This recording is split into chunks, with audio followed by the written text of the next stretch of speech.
des moments d'intenses émotions que de fouler ce site témoin de la cruauté, de la barbarie, surtout de l'ingratitude du colon qui ici s'est rendu coupable d'un massacre d'une violence extrême.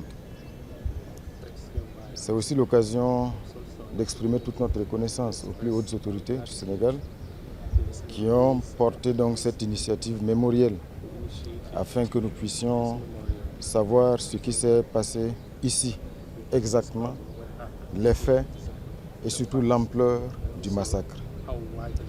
Notre présence ici également, c'est pour encourager toutes les équipes, savoir ces chercheurs qui sont mobilisés, les forces armées, qui font ce travail de fouille, un travail minutieux, afin que nous puissions donc en savoir davantage sur la réalité des faits ici, à Thiaroye. Ce qu'il faut aussi indiquer, c'est que cette ingratitude du colon n'a pas commencé que ici. On se souvient que même à la célébration de la victoire, tous ceux qui étaient des Noirs et qui ont contribué à la victoire ont été mis de côté. D'autres ont été massacrés ici à Thiaroye. Et tous ceux qui sont repartis chez eux, après avoir contribué à la libération de l'Europe et de la France du nazisme, ont continué de vivre cette injustice. Ils sont combien ces anciens combattants qui sont morts dans le dénuement total? Au-delà de ce qui s'est passé à Thiaroye, ça nous interpelle également.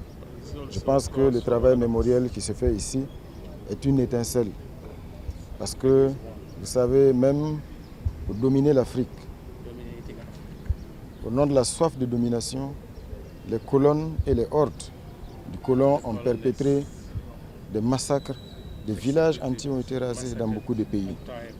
Et je pense que le moment est venu pour toute l'Afrique de faire ce travail de mémoire, afin que ce travail puisse nourrir également notre connaissance de l'histoire et surtout que nous puissions rétablir la vérité des faits, rétablir la dignité de nos parents, de nos grands-parents qui ont été injustement massacrés.